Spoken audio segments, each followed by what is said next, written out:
Well, hello and welcome to the Exponential Australia Church Leaders Podcast. We are so glad that you would join us today, as we've been hearing from such a wide range of Australian Christian leaders and global leaders when it comes to church planting and multiplication in our nation. And today we are joined all the way from Perth by Ally Cawthorn. Ally, along with her husband Steve, planted Urban Church 10 years ago in Perth. And in addition to that, also lead an initiative called the Immersion Academy, as well as being involved on a national level with the Australian Christian churches. Ally, we are so glad that you would join us today and just share particularly around your heart for planting and all that God's doing in our nation. It's an absolute privilege and joy. Glad to be here. Awesome, Ally. Well, I wonder, just for those who are hearing your name for the first time, seeing you for the first time on our podcast, that you would just give a bit of a sketch and overview of your life. Where are you? Tell us about your family. Tell us about the different things that you're doing at the moment. Yeah, great. So I live in Perth, Western Australia, which is a beautiful part of the world. And like you said, I co-pastor a church that I planted with my husband 10 years ago, right on the coast of WA. And it's part of the ACC movement. We also have 3 teenage children, and they've been on the church planting journey with us since they were quite small. So they probably could have their own podcast about the life of kids as they plant churches. And yes, I'm the vice president of the movement here in WA, and also sit on the national executive for the movement, which is an honour to serve in that way as well. Incredible. Such a wide range of experiences there, Ally, and I look forward to diving into some of that today. I remember when I first heard you communicate at a conference, I was very taken back by your experiences in going to study at Fuller Theological Seminary in California, and particularly what God unearthed in you through that experience around formational practices and you know what that means for the life of a leader and a follower of Jesus. Before we jump into kind of church planting talk today, I wonder if you could share a little bit about that experience, how that ties into your journey and what that means for you now. Absolutely. So, I mean, that journey for me with my studies at Fuller just did 2 things. It changed my life, my perspective, my approach to ministry, but also pulled together so many threads of passion that had always run through my heart as a leader. I'd always been very interested in Christian spirituality and our formation as believers. I was really drawn to the mystics, and I love the things that they wrote about. They would write about this intimacy that they had with God and the relationship of depth that I recognized was missing in my own life, and certainly in the ministry context in which I found myself. I was particularly drawn to Teresa of Avila and Ignatius of Loyola, who were both Spanish mystics around the 15th century. And I loved Ignatius' pragmatic approach to encountering Christ and that sort of mystical experience of God. So when I began my studies, I sort of started focusing on spirituality, how, you know, we are formed, how that happens in the different church contexts. And as any sort of doctoral journey takes you on, you eventually have to sort of narrow it down. And so I decided to focus on Ignatian spirituality and his spiritual exercises, and how that sort of contemplative approach to formation can be introduced into the context that I found myself leading in. And so what that sort of uncovered was just this really rich river of wisdom and practical pathways that led to this deep formation experience, this deeper relationship with God. And it was revolutionary in some ways, because in the context that I'd found myself in, that I came to faith in, that I was leading in, discipleship had tended to focus on correct doctrinal formation, you know, what it is that you believe, reciting, you know, correct doctrine and gift identification, so that you could then be placed within a service team in the church that you were in. And again, my context being a Pentecostal context, the focus on the activity of the Spirit of God was really for empowerment for mission and service. So that role of the Spirit in terms of transformation of the soul, the invitation that, God continually offers us to lean in closer, to go deeper, it had lacked. And so the outcome of that lack, that focus on formation, that focus on the depth of transformation, it really just leads to behavior modification programs, image management, glorification of gifts within the church, rather than that true character formation and the cultivation of awareness of how the Spirit is at work within our life. And so that then formed the basis of my project and how the Immersion Academy was birthed as well. So it's my journey in a nutshell. I love it, Ally. Thanks so much for sharing that. And I'm fascinated, particularly because the misconception or the generalization would be that Pentecostal churches don't make space for contemplative spirituality, which is an erroneous thinking. I just wonder for you, as you went about planting Urban Life and as you went about leading in your context, and would love to hear particularly about the journey of planting Urban Life and even the future, what that looks like going forward for you guys. But how are you able to integrate some of those practices in your everyday Christian leadership? Because that takes a level of deep intentionality. That doesn't just happen. That doesn't just fall upon your lap. How are you able to integrate that into everyday following Jesus? Yeah. So I began my doctoral journey about halfway through our church planting journey. I mean, prior to that, like I said, I'd always had this interest in the mystics and that deeper kind of spiritual life. So I think initially the way that it came out was really through what we were preaching, what we were teaching. It was sort of influencing what we were communicating from that platform level, if you like. But once I started to go in, in that environment of a deeper dive and recognizing, okay, we need to somehow make this a practical pathway and introduce it, first of all, to our leaders, because it needs to be formed within you as the leader before you can actually then lead others into a place you've never been. So as that was forming in me, we began to sort of speak about it at a leadership level. We began to look for resources that we could put in the hands of our small group leaders and start those conversations. And so then eventually leading to a focused discipleship journey, which is what the Immersion Academy was, that offered that opportunity to take a really deep dive. So it's funny because now as I think about it and I'm trying to pull it out, trying to pull the threads of that out, it's so much a part of who I am that we bring it into all of what we do to actually, pull it out thread by thread and go, okay, we did that and we did that, we did that is difficult for me to kind of unwind that. So I would say that as it was forming in us this deeper kind of sense of spirituality, it was flowing out through the leaders into our small groups and then into the church. So now we're sort of known as the contemplative Pentecostals is what is kind of what we're known as. And you're right. Like I think as Pentecostals generally, we're good at loud. We're good at the particular forms of prayer, but stewarding those quieter moments and those more contemplative moments still is a bit of a foreign language in some ways. But I just think it's definitely what God is doing in our life. And yeah. Ally, I wonder if we could pause there and just focus for a moment on the Immersion Academy, because, and of course, that's been a beautiful thing for the last number of years for you and for Steve at Urban Life.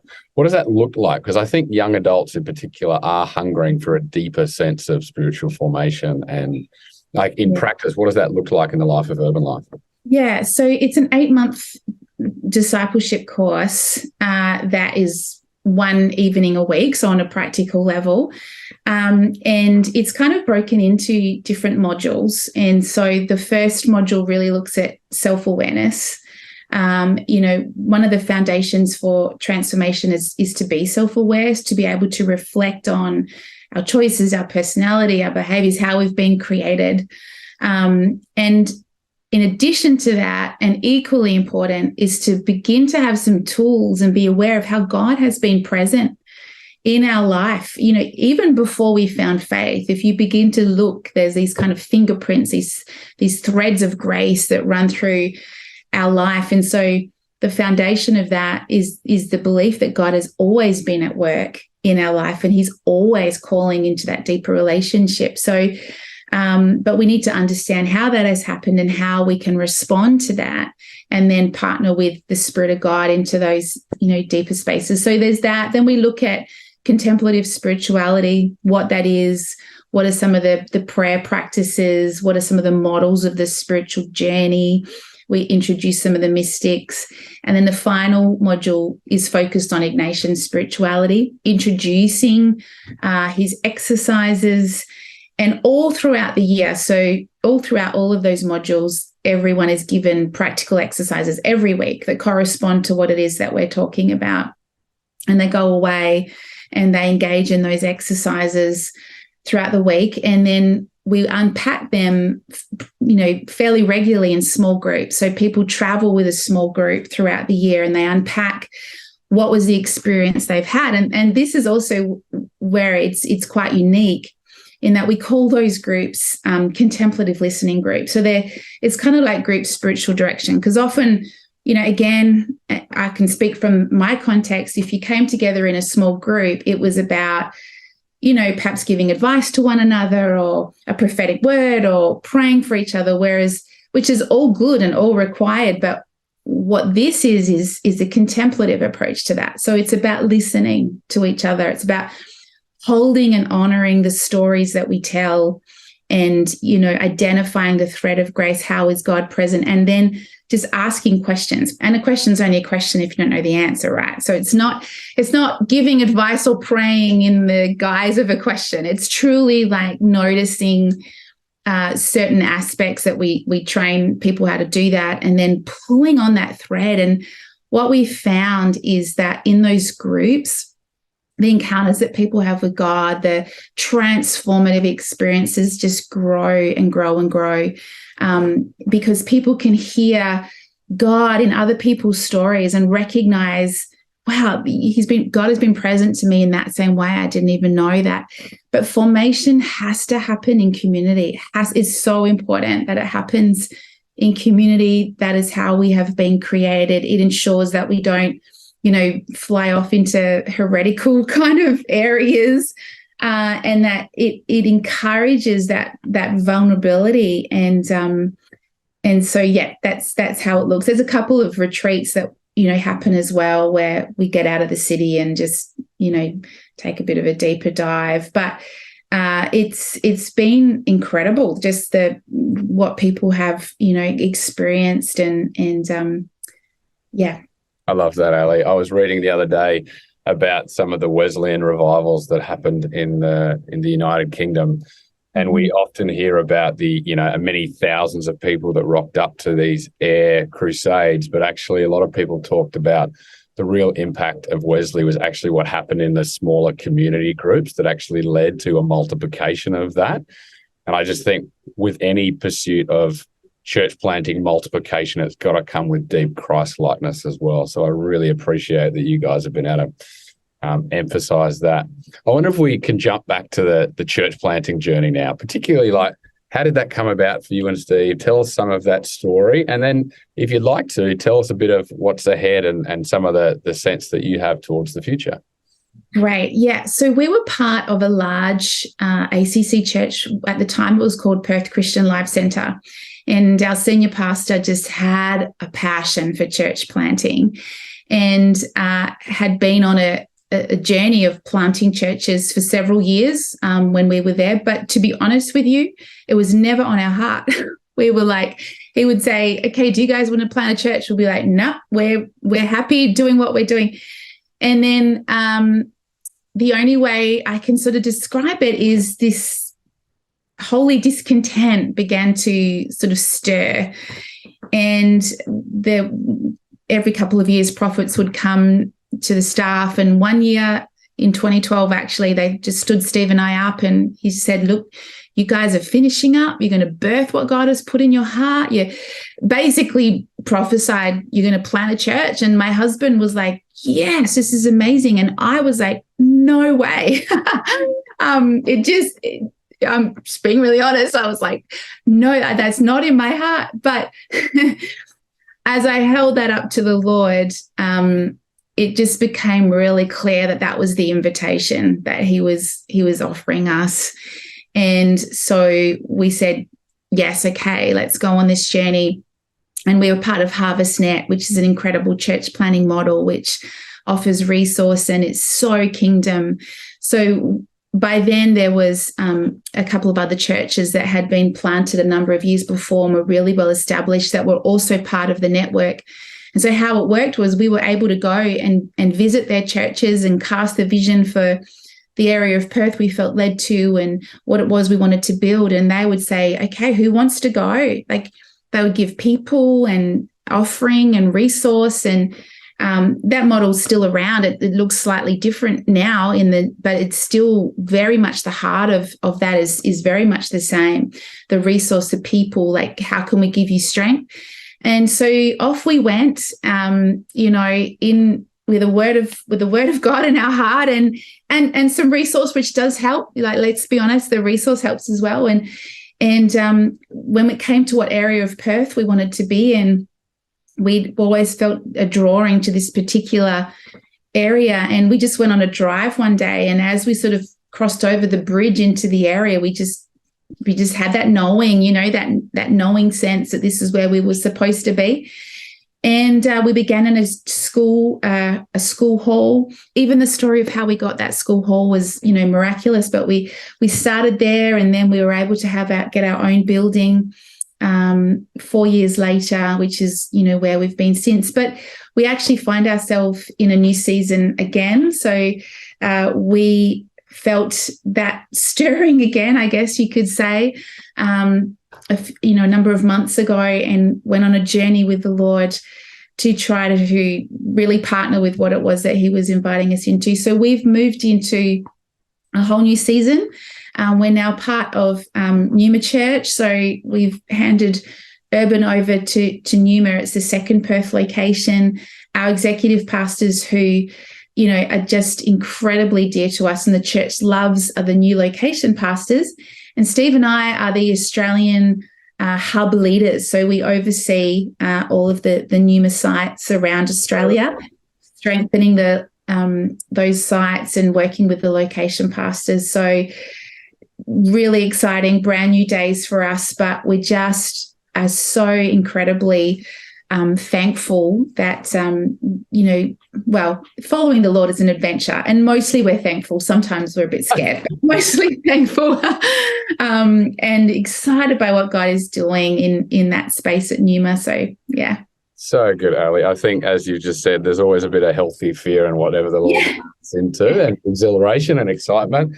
And even just as you share that, so excited for both yourself and Steve, and also for the ACC and for Numa Church, just knowing that Numa Church is a church that has a huge heart to plant many more churches around us. Absolutely. Yeah. And so we're cheering you guys on and really excited for that.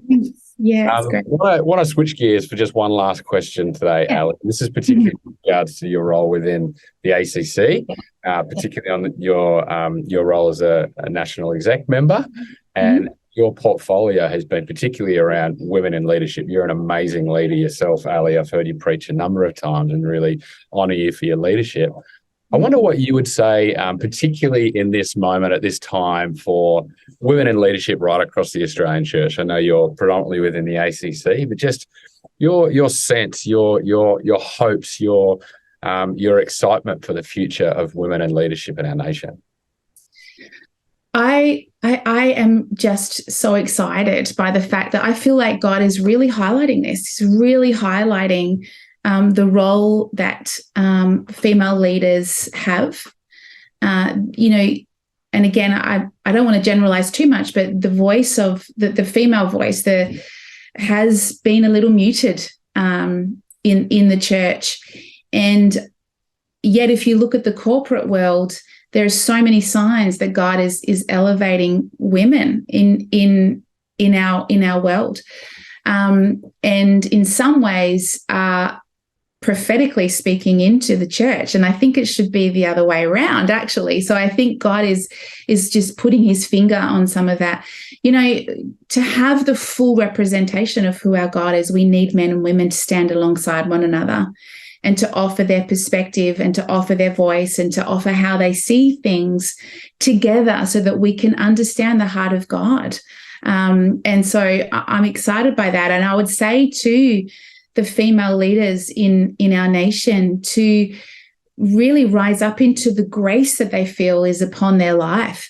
It's not something that, we need to necessarily go, I'm here and I'm a female and listen to me. It's like, as you lean into the grace and the gift that God has put on your life, there will be room. And if opportunity is given to you, take it, step into that, and be assured that if that door has been open and you've been invited to the table, then your voice matters. What you have to say matters. The perspective that you offer really does shape whatever is being discussed in a way that beautifully reflects the nature and character of our God. So I have the opportunity to speak to so many incredible women, obviously, particularly in our movement.